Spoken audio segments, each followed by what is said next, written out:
Bien, en cuanto a la definición de la pancreatitis aguda, este es un proceso inflamatorio agudo del páncreas que puede involucrar tejidos peripancreáticos e inclusive órganos a distancia, ¿no?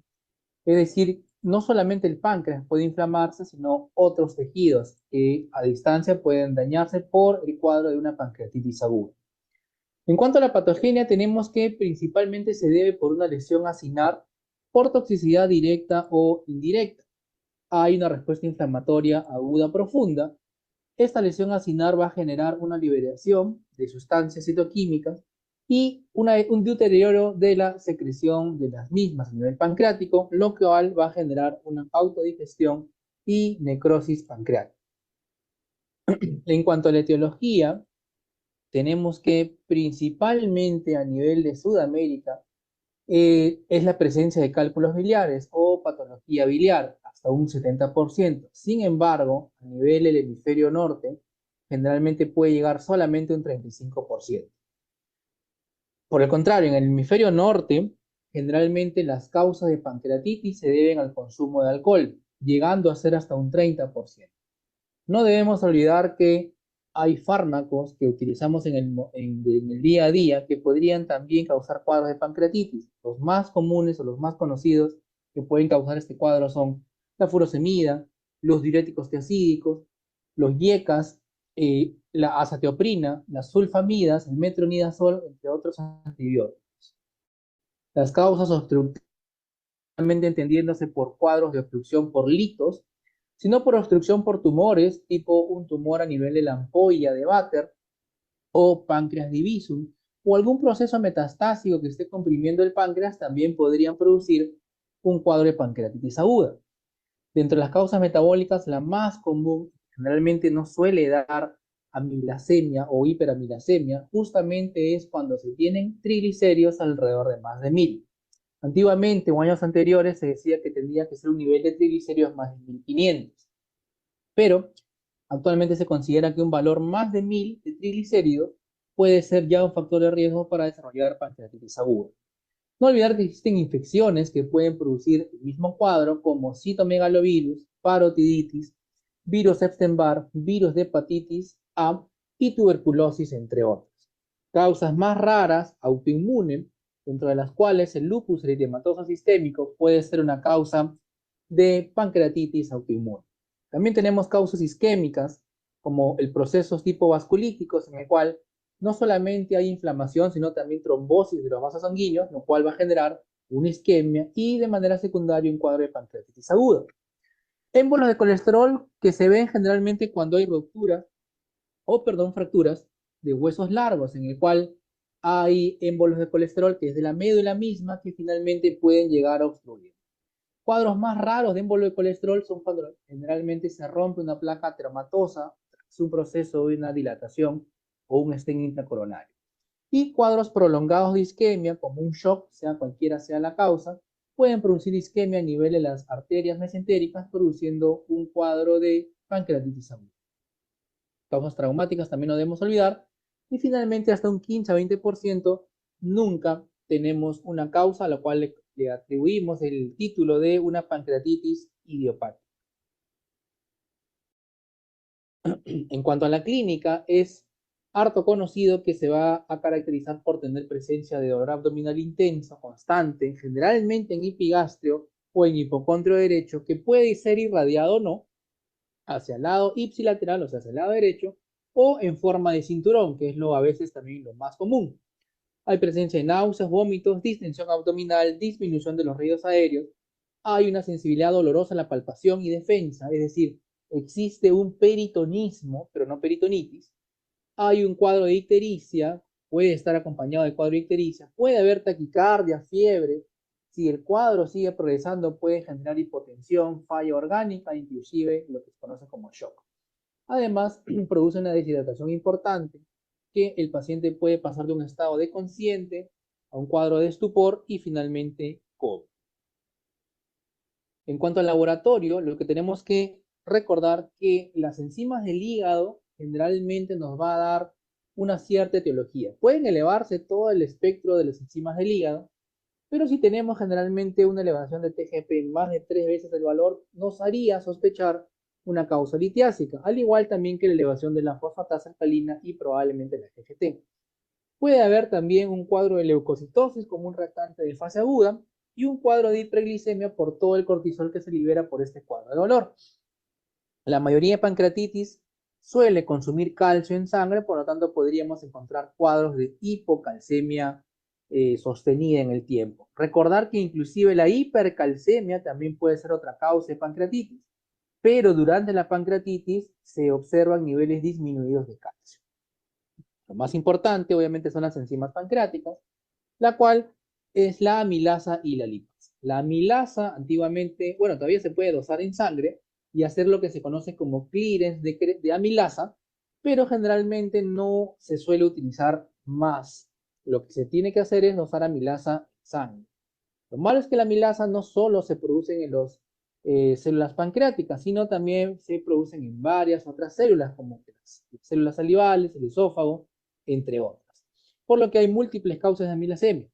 Generalmente suele elevarse entre 2 a 3 horas del inicio del olor y para descender y normalizarse entre 2 a 3 días. Sin embargo, como repito, hay otras causas de elevación de amilasa diferentes de un cuadro de pancreatitis aguda y crónica, como por ejemplo absceso pancreático, pseudoepistepo pancreático, las mismas hepatitis agudas y crónicas, colecistitis aguda, peritonitis, cáncer de ovario, rotura de embarazo ectópico, úlcera péptica, que tiene relación, contigüidad anatómicamente con el páncreas, obstrucción intestinal, entre otros. Hay también procesos no abdominales que van a producir elevación de amilasa sérica. Como digo, la lesión de las glándulas salivales, la misma falla renal, infección por VIH, anorexia nerviosa, macroamilasemia, alcoholismo, entre otros. La mayoría de estos cuadros y la mayoría a veces de cuadros de pancreatitis no suelen elevar más de 2 a 3 veces el valor normal de todas estas causas. En cambio, una pancreatitis aguda sí suelen elevar más de 3 veces el valor de la amilasa, con lo cual vamos a ver más adelante que eso es un criterio para hacer el diagnóstico de pancreatitis aguda. ¿De acuerdo? Además, la amilasa ya no se va a elevar o va a empezar a disminuir después de 72 horas. No se va a elevar cuando hay hipertrigliceridemia, como habíamos mencionado, tampoco cuando se trata de una pancreatitis alcohólica o cuando hay un cuadro de pancreatitis crónica, sea cual sea la causa de esta pancreatitis crónica. Debemos recordar que la magnitud de la elevación de la amilasa no tiene relación con la severidad, ni tampoco la normalización de la amilasa tiene relación con el fin del proceso. O sea, no debemos usar amilasa para hacer este pronóstico del paciente. Es cierto que correlaciona que cuando el paciente tiene una pancreatitis inicial, se eleva la amilasa y que cuando el cuadro se va resolviendo, la amilasa va a ir disminuyendo. Pero yo puedo tener cuadros de amilasa con valores más de 1000 o 1200 y eso no me va a traducir necesariamente un cuadro de pancreatitis más severa. O sea, la amilasa solamente me sirve para el diagnóstico, pero no para pronóstico ni para seguimiento.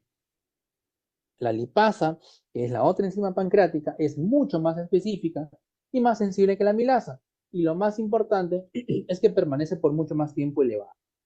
Esta diferencia de la amilasa se va a elevar entre 4 a 8 horas del inicio del olor y se va a normalizar recién a partir del séptimo, octavo día y podría durar hasta 2 semanas sangre la curva de descenso. Y lo más importante es que la lipasa, como es más específica, podría ser mucho más útiles en situaciones que no conlleven la elevación de la amilasa. Sin embargo, no es perfecta porque también hay causas, tanto como procesos abdominales como no abdominales, que me pueden elevar la lipasa. Por ejemplo, el cáncer de páncreas, una pancreatitis crónica, la afectación de las vías biliares, una rotura de neurisma aórtico, cuadros de nefrolitiasis, obstrucción intestinal y peritonitis podrían elevarme la amilasa como dentro de las causas de procesos abdominales. Y en los procesos no abdominales, la falla renal, quimioterapia, radioterapia generalmente localizada a nivel abdominal del mesogastrio y algunos fármacos que me podrían elevar la lipasa sin necesidad de tener asociación con cuadros abdominales. Lo importante es que tenemos que tener en cuenta que existen otros parámetros en laboratorio que nos pueden ayudar ya no tanto en diagnóstico, sino a lo mejor al seguimiento y para toma de decisiones. Por ejemplo, habíamos ya mencionado o adelantado que el valor de la amilasa y la lipasa sérica Normalmente debe ser más de 3 veces el valor límite superior de cada laboratorio como para decir que ese paciente tiene una elevación significativa compatible probablemente con un cuadro de pancreatitis aguda. Recuerden ustedes, como la pancreatitis es un proceso inflamatorio, se van a elevar los reactantes de fase aguda, entre ellos la proteína C reactiva. Un valor de elevación de proteína C reactiva de más de 150 miligramos por litro al tercer día, iniciado el cuadro de pancreatitis, podría utilizarse como un factor pronóstico en casos agudos graves de pancreatitis. Y esto tiene una recomendación 2A, es decir, que si al tercer día iniciado el cuadro, obviamente por lógica, sigue persistiendo los reactantes de fase aguda, significaría que ese cuadro es bastante inflamatorio. Si hay una elevación del hematocrito más de 44%, independientemente del día de inicio de la pancreatitis, este per se es un riesgo independiente de factor de necrosis pancreática. ¿De acuerdo? ¿Por qué? Porque obviamente significaría que esta inflamación va a generar que todo el líquido salga del intravascular al extravascular, haciendo que el hematocrito se concentre y por lo tanto generando o teniendo un factor de riesgo para que se genere el fallo de órgano. Una elevación de urea mayor o igual a 20 también es un factor independiente, predictor de mortalidad. Y recuerden ustedes que la procalcitonina también es un reactante de fase aguda, pero se utiliza generalmente como marcador de infección bacteriana.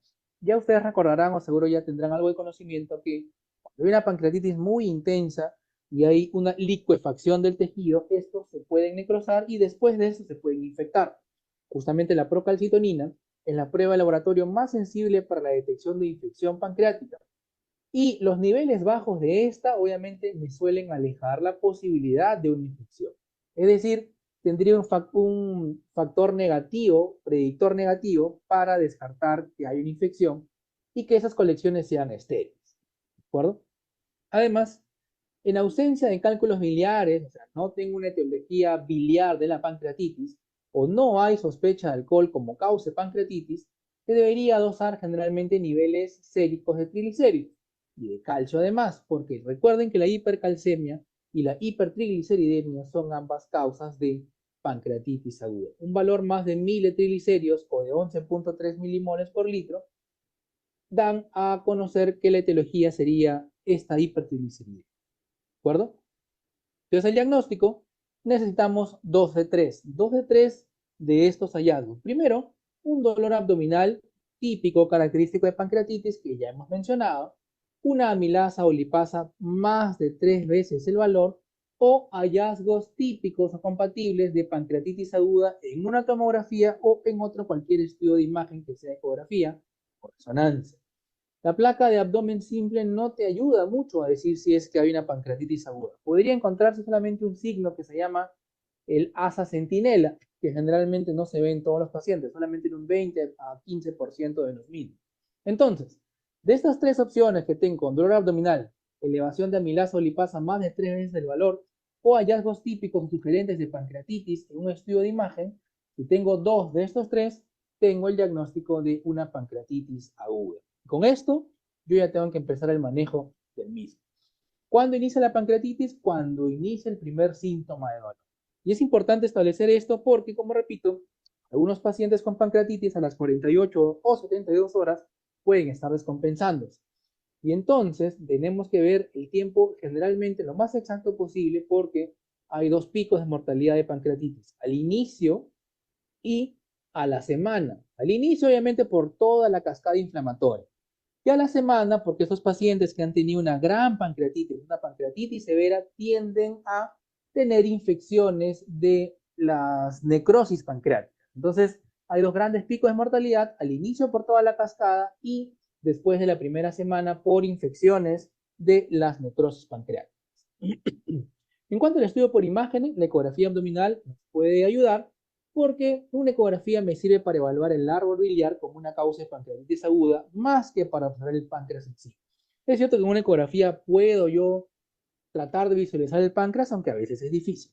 La tomografía abdominal con contraste me va a servir para ver morfología pancreática y determinar sobre todo severidad. Idealmente deberíamos pedirlo dentro de las 72 a 96 horas del inicio del cuadro. Y la resonancia magnética nuclear va a distinguir, como sirve mejor para visualizar partes blandas o tejidos blandos, va a distinguir mejor la necrosis de fluidos estériles, como los pseudoquistes pancreáticos. Y finalmente, el estudio de imágenes me va a ayudar para ver o estratificar severidad y complicaciones de la misma pancreatitis.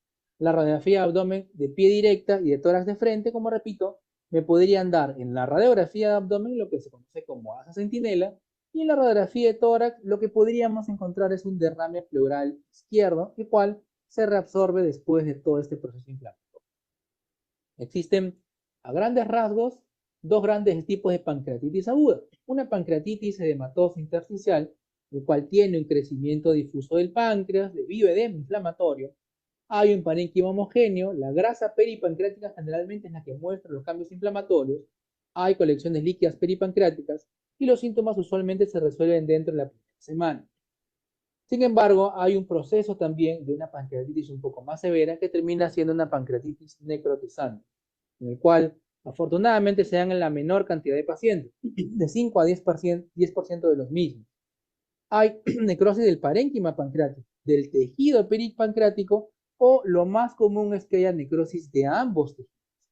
Y generalmente, como repito, hasta después de una semana de iniciar la enfermedad, podemos considerar el diagnóstico de necrosis pancreática, que si se infecta, como repito, es un gran riesgo de mortalidad. Y finalmente necesitamos obviamente estudios de imágenes para visualizar la necrosis pancreática. Y justamente la necrosis pancreática infectada puede permanecer inicialmente estéril o lamentablemente por translocación bacteriana puede convertirse en una necrosis pancreática infectada. No hay correlación absoluta entre la extensión de la necrosis y el riesgo de la infección ni la duración de los síntomas. Hay pacientes que pueden tener una gran necrosis pancreática porque todo el páncreas o gran parte del mismo puede estar destruido y claro, van a quedar con una secuela importante, pero no necesariamente a mayor tamaño significa que hay más riesgo de infección. Es muy raro durante la primera semana y generalmente hay una necesidad de iniciar antibiótico terapia y la posibilidad de requerir drenaje o, en el peor de los casos, cirugía, para una cirugía que se llama necrosectomía pancreática. Sí, en la tomografía hay gas en el tejido pancreático o peripancreático, o cuando la punción de la aguja fina guiada por imagen, que generalmente es guiada por tomografía, es positivo a una coloración de Gram o a un cultivo, obviamente tenemos el diagnóstico de una necrosis pancreática infectada. Y como repito, esto va a incrementar la mortalidad del paciente. ¿Cuál es lo importante de la pancreatitis? Pues descartar que esta no sea grave. Ya tenemos el diagnóstico hecho, es una pancreatitis aguda. Lo que tenemos que descartar es si esta pancreatitis va a ser grave o es grave o no. Obviamente vamos a tener que tener en cuenta la parte terapéutica, la hidratación, monitorización, antibióticos de ser necesario a futuro, oxigenación si es que empieza a haber injuria pulmonar, eso ya me indica un daño secundario de otro órgano por pancreatitis, ver el tema de la nutrición o el pase a una unidad de monitoreo intensivo o unidad de cuidados intensivos. ¿De acuerdo? Y obviamente lo que tenemos que hacer es investigar y tener estudios comparativos. Para eso se han hecho como estudios donde se comparan grupos de enfermos con la misma gravedad en el mismo momento evolutivo. Obviamente estamos obligados a definir gravedad y complicaciones locales de todas maneras. Lo que nos puede hacer sospechar de que una pancreatitis aguda puede convertirse en severa son primeros signos clínicos. ¿Cuál en primer lugar? Si el paciente es obeso, si el paciente está en extremos de la vida, adultos mayores o en pacientes muy jóvenes, si hay mucha defensa abdominal, si es que hay un gran o un importante derrame pleural izquierdo, o si es que el paciente tiene trastorno de la conciencia. Además, si es que la proteína C reactiva está muy alta, como más de 150, como habíamos dicho el tercer día, o hay una elevación progresiva de la misma en 2 días, si el hematocrito es más de 44%, si la procalcitonina es superior a 0.5%, eso ya me habla obviamente de un punto de corte infeccioso, y sobre todo esta procalcitonina elevada en las primeras 24 horas. Radiológicos nuevamente el rame pleural o líquido libre peritoneal, esto me puede hacer prender el foco o tener alerta de que esta pancreatitis puede convertirse en severa. Y sobre todo existen escalas de pronósticas Pero lamentablemente las escalas pronósticas ninguna es 100% confiable, por eso es que han creado varias simultáneamente. La escala de Apache 2, por ejemplo, que es la más usada, si tenemos un puntaje mayor a 8, mayor o igual a 8, ha sido un error acá, o la escala anterior antigua Apache 0 mayor a 6, o una escala de Ransom Glasgow que ya no se usa mayor a 3 puntos. Cualquiera de estas tres escalas pronósticas me pueden a mí hacer sospechar que esta pancreatitis se está convirtiendo en un cuadro severo. ¿Y cómo defino la pancreatitis aguda severa? La pancreatitis aguda severa se va a asociar a falla orgánica persistente. Y esta falla de orgánica se define generalmente como tres órganos: cardiovascular, respiratoria y o renal. Y lamentablemente tiene una alta mortalidad. Y para definir la pancreatitis aguda severa en la literatura se utilizan principalmente dos escalas. La clasificación basada en determinantes, que se llama PANCREA, ¿de acuerdo?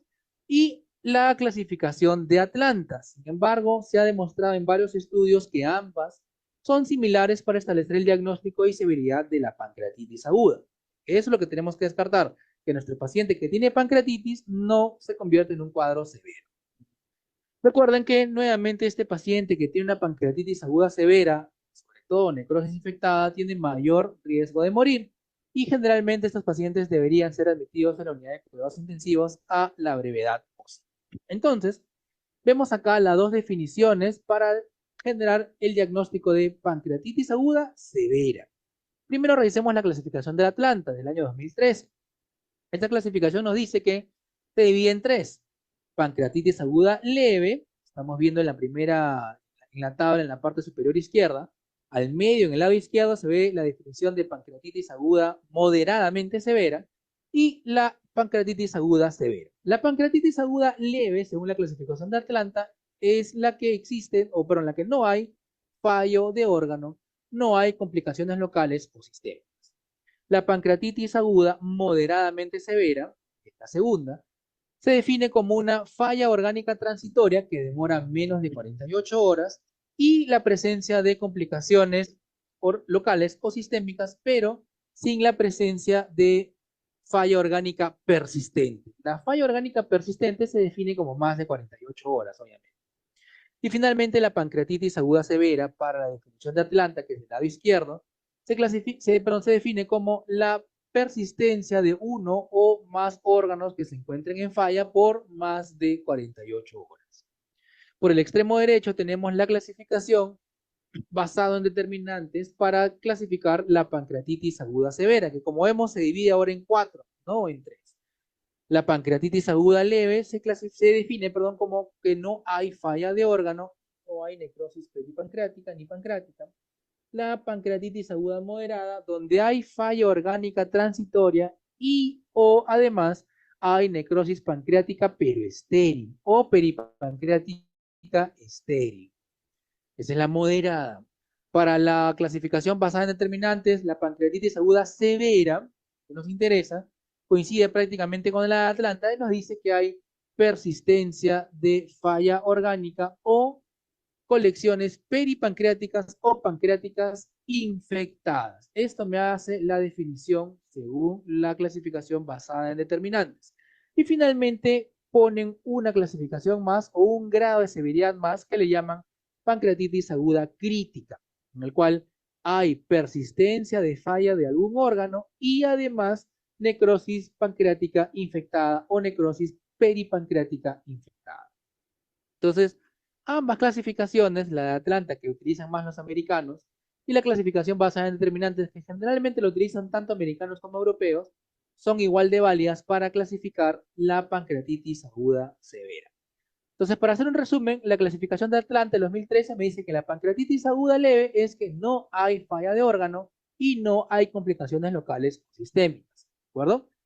Estos pacientes generalmente egresan durante la fase temprana, no requieren estudios de imágenes más importantes y la mortalidad es extremadamente rara.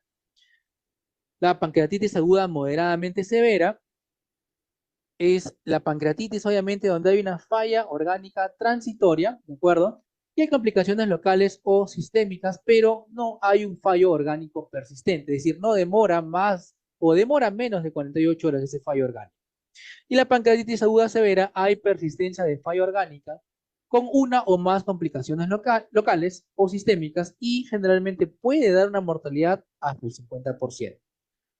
Por la otra parte, la clasificación basada en determinantes de pancreatitis aguda severa no la clasifica en 3 como la de Atlanta, sino en 4 como habíamos mencionado. Leve, donde no hay necrosis pancreática o peripancreática y no hay falla de órgano.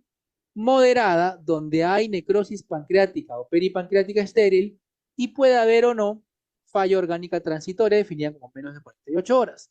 La pancreatitis aguda severa, que es la que está acá en esta columna, donde hay necrosis infectada o persistencia de falla orgánica. Cualquiera de las dos me hace el diagnóstico de pancreatitis aguda severa. Finalmente, como repito, hay un cuarto estadio que es la pancreatitis crítica, donde existen ambos positivos, una necrosis infectada y además fallo de órgano persistente. Entonces, para determinar el fallo de órgano, la clasificación según determinantes se utiliza como escala, la escala de SOFA, que tiene 6 parámetros. Y obviamente los umbrales para decir que hay falla de órgano son esos 3. Cardiovascular, necesidad de un agente inotrópico, ya hace presencia de falla orgánica. En la parte renal, una creatinina más de 2 ya me da el diagnóstico de falla orgánica, en este caso renal. Y la parte respiratoria, si el PAFI es menor o igual a 300, ya me da un diagnóstico probablemente de una falla orgánica a nivel pulmonar.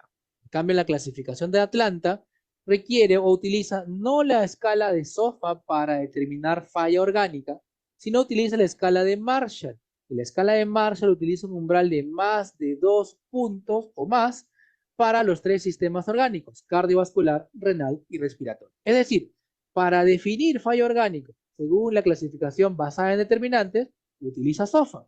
Y para la clasificación de Atlanta, utiliza el sistema de Marshall. Ambas definen fallo orgánico persistente como más de 48 horas y fallo orgánico transitorio como menor o igual a 48 horas. Revisemos un poco la escala de Marshall que me dice el diagnóstico de fallo orgánico. Y es esto de acá.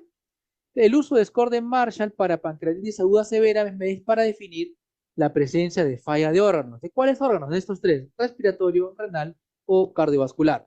Mayor o igual a 2 puntos, ¿de acuerdo? Si es que el paciente tiene un PAFI de 201 a 300, o sea, menor o igual a 300. Una creatinina sérica que va de 1.9 hasta 3.6, ya me da 2 puntos en la parte renal, y en la parte cardiovascular que tenga una presión sistólica menos de 90 o que no responde fluidos. Cualquiera de estos me da 2 puntos y es suficiente para decir que este paciente tiene fallo orgánico, y con lo cual yo ya podría decir que esta pancreatitis es severa. Además, habíamos hablado, aparte del fallo de órgano, que pueden haber complicaciones locales. Y para las complicaciones locales, la mejor guía, por ejemplo, por así decirlo, es la revisión de Atlanta, que clasifica, como repito, en 2 grandes grupos las complicaciones: pancreatitis edematosa intersticial y la pancreatitis necrotizante. La pancreatitis edematosa intersticial es cuando puede ocurrir en las primeras 4 semanas, puede haber una pequeña colección líquida pancreática o peripancreática, que es la que estamos viendo con las puntas de flecha que estoy acá señalando exactamente, y también las flechas donde pueden haber colecciones alrededor del páncreas. Más de 4 semanas, estas colecciones se pueden agrupar y formar lo que se conoce como un pseudoquiste pancreático, el cual podría drenarse de diferentes formas. Las complicaciones locales más severas se tratan de la pancreatitis necrotizante, que si ocurriera en menos de 4 semanas, generalmente es muy aguda, es una lesión necrótica aguda y es bien raro que ocurra una necrosis antes de las primeras 4 semanas, peor aún antes de la primera semana.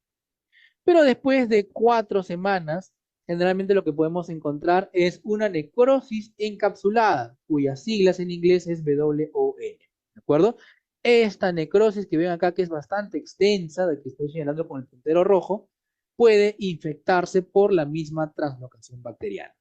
Entonces, para clasificar la gravedad, es preferible utilizar páncreas, la clasificación basada en determinantes, pero repito, la de Atlanta también es buena. Pero sin embargo, para describir complicaciones locales, creemos que, o yo creo al menos que la revisión de Atlanta es más específica, porque obviamente me habla de colecciones líquidas, que es esta de atrás, según la pancreatitis edematosa intersticial o la pancreatitis necrotizante. Entonces, para gravedad podríamos utilizar la escala basada en determinantes, Y para definir las complicaciones locales, la revisión de Atlanta es bastante buena. Existe además un índice de severidad tomográfico, recuerdo que es el índice de Baltasar, que utiliza el score de Baltasar para ver qué tanta probabilidad hay de fallecer por un cuadro de pancreatitis aguda. Este índice tomográfico de severidad fue hecho en el año 1990 y utiliza lo que ven acá en la tabla roja, el score de Baltasar, que clasifica según la pancreatitis de A hasta la E, siendo A páncreas normal, B, un enlargamiento o agrandamiento pancreático, un Baltasar C, una inflamación pancreática y o de la grasa peripancreática. Baltasar D es una colección peripancreática simple y Baltasar E cuando hay dos o más colecciones de fluidos y aire y o además aire retroperitoneal. Repito, lo que está en este cuadrado rojo es el score de Baltasar que todos conocen. Sin embargo, si a este score de Baltasar le doy un puntaje, además, de manera subjetiva, el radiólogo ve en la tomografía qué porcentaje hay de necrosis y también le asigno un puntaje, y si yo sumo los dos, voy a tener lo que se conoce como el índice de severidad. Este porcentaje de necrosis, como repito, generalmente es mucho más subjetivo. Si no hay necrosis de 0 puntos y obviamente es un páncreas uniformemente alargado o con contraste, menos de 30% le da un puntaje de 2 y obviamente no hay digamos, un enlargamiento importante en el páncreas y sobre todo en la cabeza del páncreas. Pero así sucesivamente, si el puntaje de necrosis da de 30 a 50% de todo el páncreas, le asigno 4 puntos y si es más de la mitad del páncreas, le doy 6 puntos.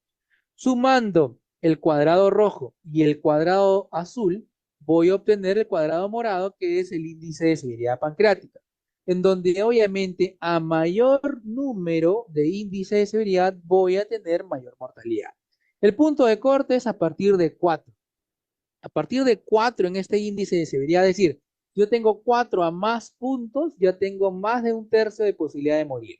Casi 33% simplemente de morir si es que tengo de 4 a más puntos. Y peor aún si tengo entre 7 a 10 puntos, ¿no? Pero 4 puntos a más lo puedo obtener, por ejemplo, si tengo un Baltasar D y finalmente una necrosis menos del 30%. Baltasar D me da 3 puntos y una necrosis del 30% o menos me da 2 puntos. Ahí nada más tengo 5 puntos y por esos 5 puntos me ubicaría con una mortalidad del 35% porque se encuentra entre 4 a 6. Entonces, este índice tomográfico todavía nos indica a nosotros o nos da una pista de qué paciente tiene lamentablemente más chance de fallecer. Para el tratamiento hay 5 pilares básicos. Primero, prevenir la hipoxia y por lo cual hay que ver la necesidad, si es que el paciente requiere o no, el uso de oxígeno. 2, fluidoterapia, solución fisiológica, aunque las nuevas guías o recomendaciones dan que es mejor el lactato de Ringer que las soluciones cristaloides, pero bueno, como acá no tenemos en todos los hospitales lactato de Ringer, podríamos seguir utilizando la solución fisiológica, que es el cloruro, al 0.9%. Además, calmar el dolor con morfina o, o además y opiáceos, porque obviamente se creía que estos podrían cerrar el esfínter de Oddi, pero no, se ha demostrado que no es así. Y finalmente un control metabólico del calcio, del potasio, magnesio, sodio, entre otros. La verdad es que no hay un tratamiento específico, pero lo interesante es que a lo largo del tiempo ha cambiado las guías de tratamiento. Por ejemplo, el Colegio Americano de Gastroenterología, en la guía de 2013, que también se basa en los criterios de Atlanta, por ejemplo, nos pone lo siguiente.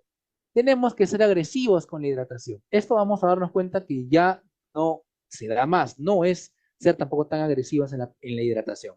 Hasta el año 2019 se decía que seguía tener que ser agresivos, es decir, pasar entre 250 a 500 mililitros por hora de solución cristaloide isotónica, que debería ser dado a todos los pacientes, excepto que tengan alguna complicación cardiovascular, renal o existan otras comorbilidades existentes, ¿de acuerdo?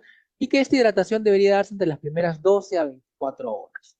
Obviamente el paciente que tiene una severa depresión de volumen va a tener taquicardia, hipotensión, y a estos inclusive se le podría dar más de una vez bolos repetidos según necesidad del paciente. Lo que sigue, digamos, manteniéndose hasta el día de hoy es que el lactato de Ringer podría ser la solución isotónica más preferida o mejor tolerada o la que demuestra menor riesgo de complicaciones en los pacientes. ¿De acuerdo? Entonces, esto, digamos, era en el 2013. Sin embargo, voy a adelantarme un ratito acá. Ahora, digamos, las recomendaciones actuales, desde el 2019 en adelante, generalmente, tenemos que administrar una cantidad de fluidos moderados, ya no 250 o 500 mililitros, sino probablemente a una dosis de 10 mililitros por kilo en bolo, en caso de hipovolemia, seguido probablemente de una dosis de 1.5 mililitros por kilo de hora y de preferencia utilizar el lactato de Ringer. O sea, la idea de ser agresivo en las primeras horas ahora está decayendo un poco, aunque también uno tiene que situarse en el escenario de cada paciente. Voy a retroceder otra vez para seguir viendo la parte de hidratación. Y otra cosa interesante de la guía del 2013, que es del Colegio Americano y que todavía no hay una actualización, es acerca del uso de antibióticos, en el cual los antibióticos no deberían ser utilizados de manera profiláctica, así la necrosis pancreática sea bastante extensa. ¿De acuerdo? El uso de antibióticos en necrosis estériles no debería darse nuevamente, porque obviamente no es lo recomendable. Lo que sí tendríamos que considerar que esta necrosis ya no está estéril cuando entre el día 7 al 10 de hospitalización vemos que el paciente empieza a desmejorar. En todo caso, lo que tendríamos que hacer, según las guías anteriores, es una punción guiada por tomografía para tinción de Gram y cultivo para guiar el uso o el inicio de antibióticos. ¿Y qué antibióticos usar? Está también acá subrayado. De preferencia carbapenems, en segundo lugar quinolonas, y metronidazol en tercer lugar. En ese orden decreciente podría ser la necesidad, digamos, de inicio de terapia antibiótica si es que sospecho de una necrosis pancreática. Esto todavía se sigue manteniendo. Por ejemplo, acá nos dice que la profilaxis antibiótica pre, post y post antibióticos no se recomienda todavía. Solo dar antibióticos cuando se tenga certeza de que esa necrosis pancreática esté infectada.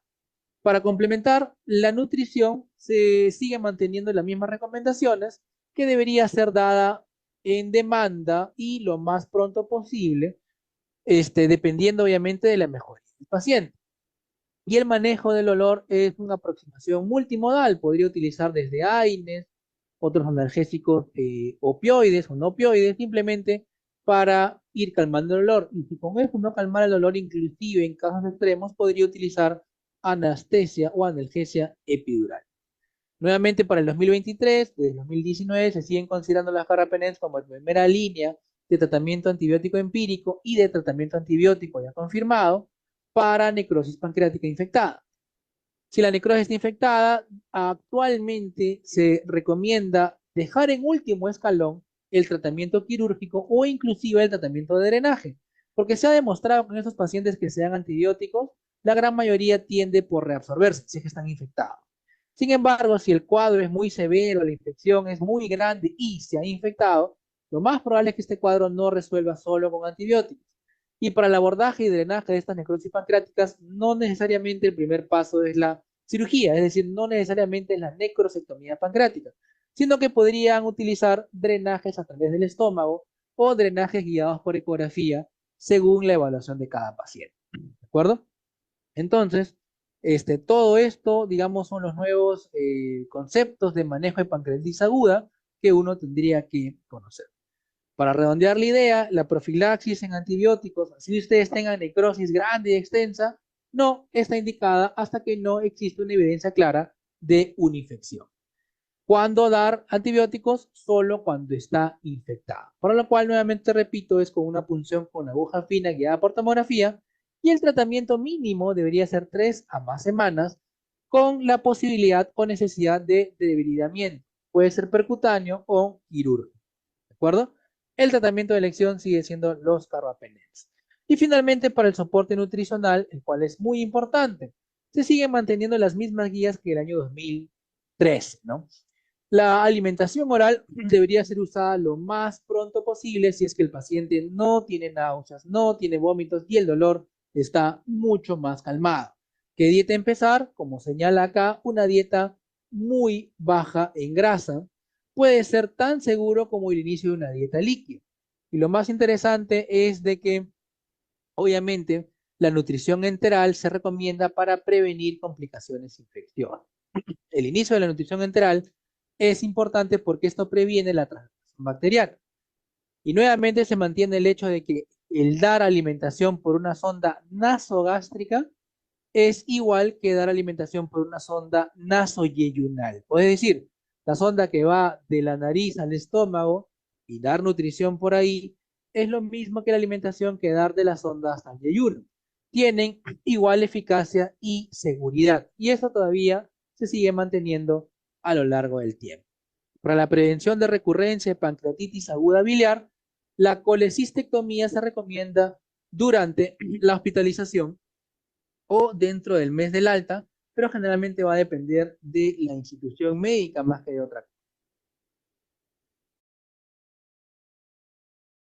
Entonces, debemos reconocer que la pancreatitis aguda es un proceso o una condición dinámica y evolutiva y su severidad puede cambiar en el transcurso de la enfermedad.